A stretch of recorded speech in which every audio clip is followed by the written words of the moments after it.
The night was unusually quiet, a stillness that felt both comforting and strange. I had just settled into my evening routine, sipping tea on the couch while flipping through a magazine. The hum of the refrigerator in the background was the only noise that accompanied me in the dimly lit living room.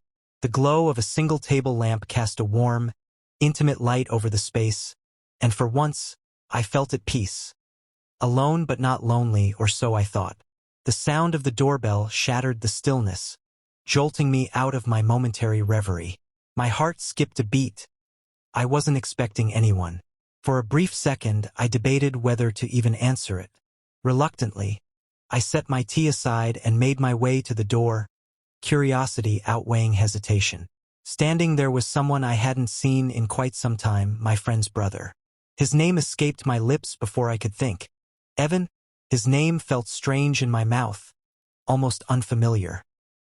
He greeted me with a casual smile, his dark hair slightly disheveled as though he'd rushed to get here. He looked better than I remembered, more mature, more confident. "Hey," he said, his voice steady yet warm. "I was nearby and thought I'd stop by. I hope it's not a bad time." I hesitated for a moment, unsure of what to say. It wasn't that I disliked him, far from it. He'd always been polite, even charming in his own way.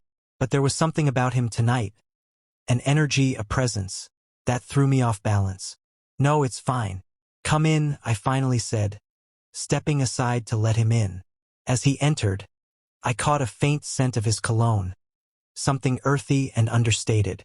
He glanced around the room, taking in the cozy yet modest setup.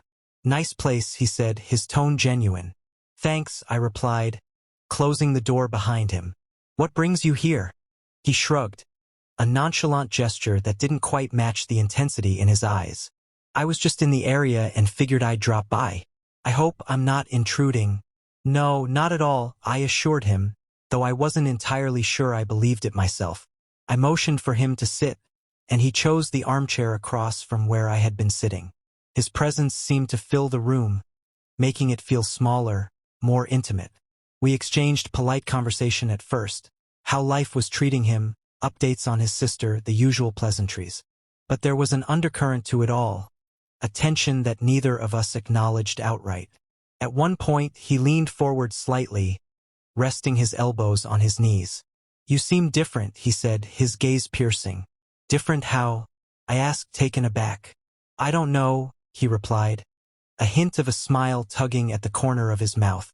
"More grounded, like you've found your rhythm." His words caught me off guard, leaving me unsure of how to respond.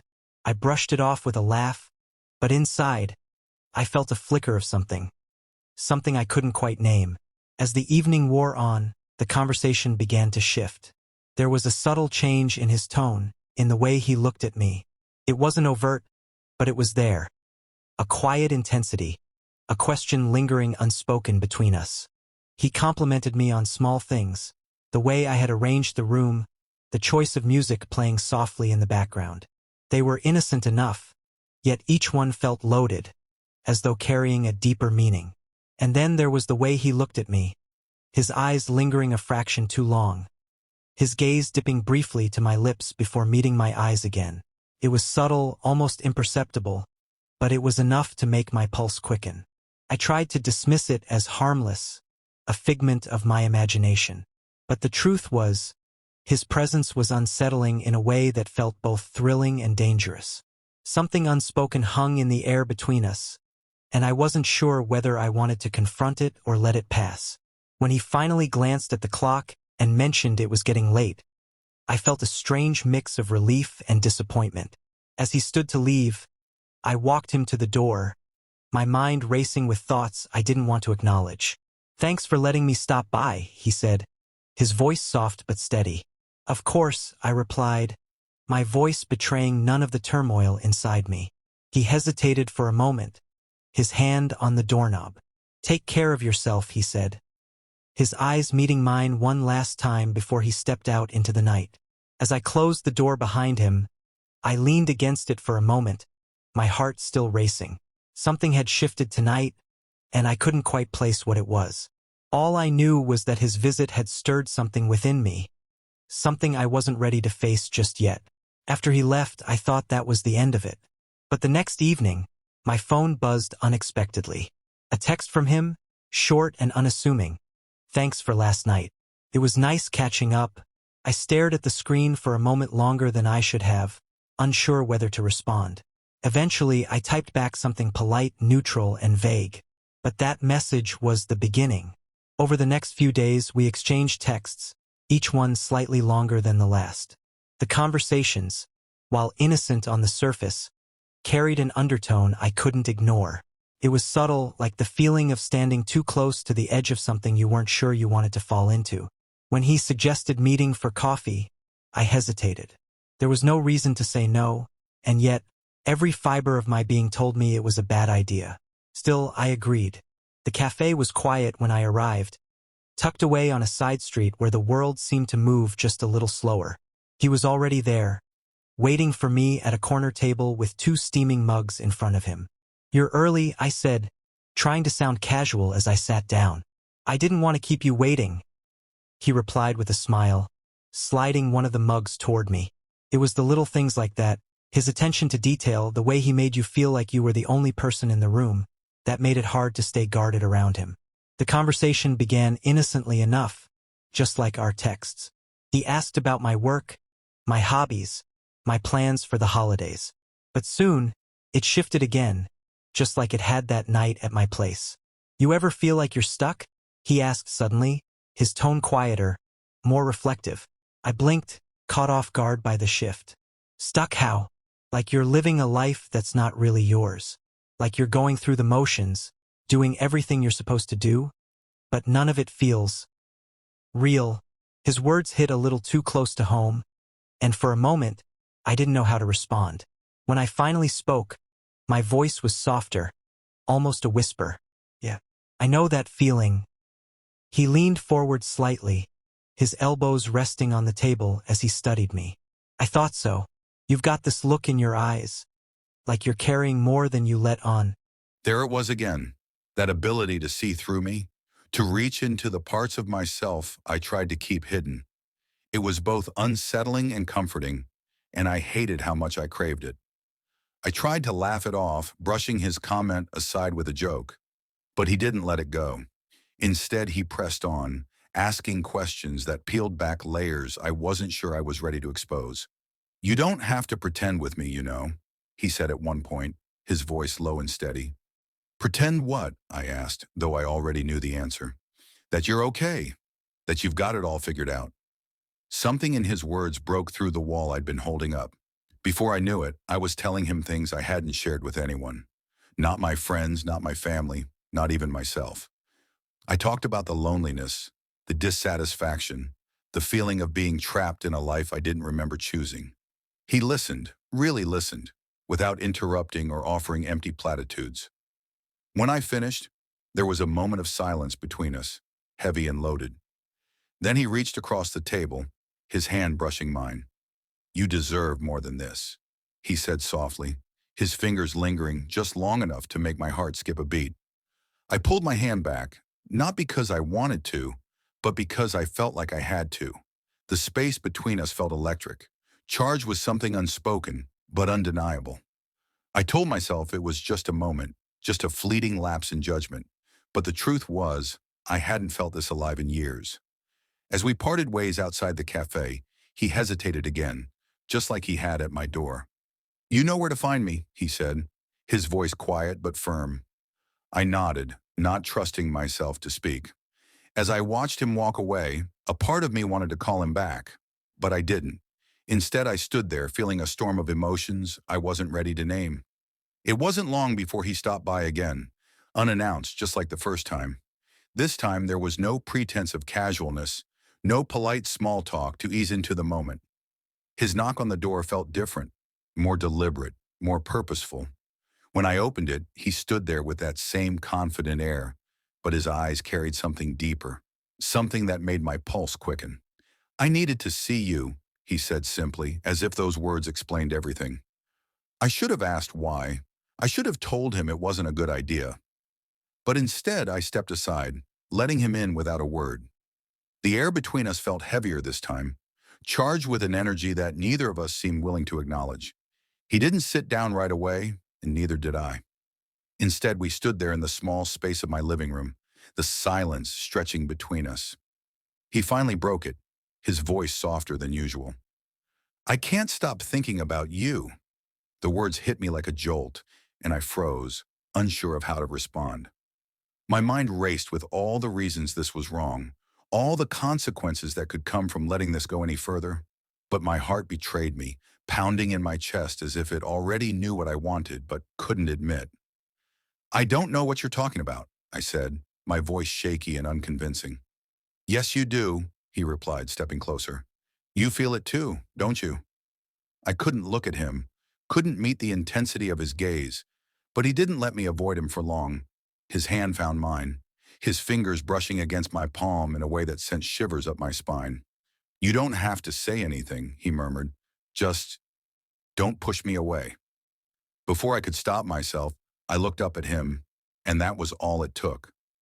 In that moment, every bit of resistance I had left crumbled. He leaned in slowly, giving me every opportunity to pull away, to say no. But I didn't. When his lips finally met mine, it was as if the world stopped.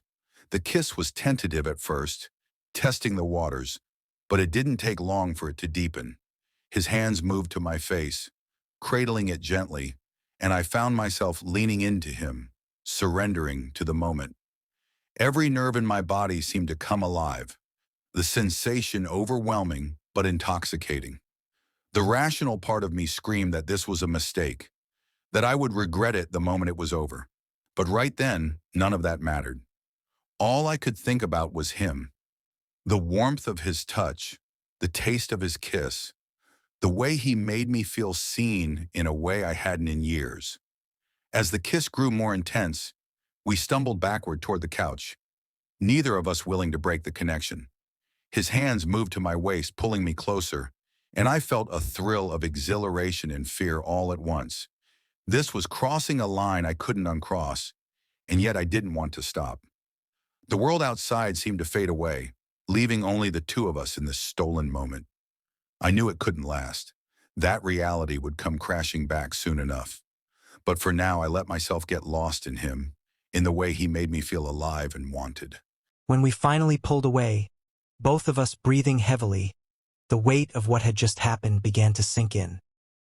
He rested his forehead against mine, his eyes closed as if he, too, was grappling with the enormity of it all. "I shouldn't have done that," I whispered, my voice barely audible. He opened his eyes and looked at me, his expression soft but resolute. "But you wanted to." I didn't answer because he was right.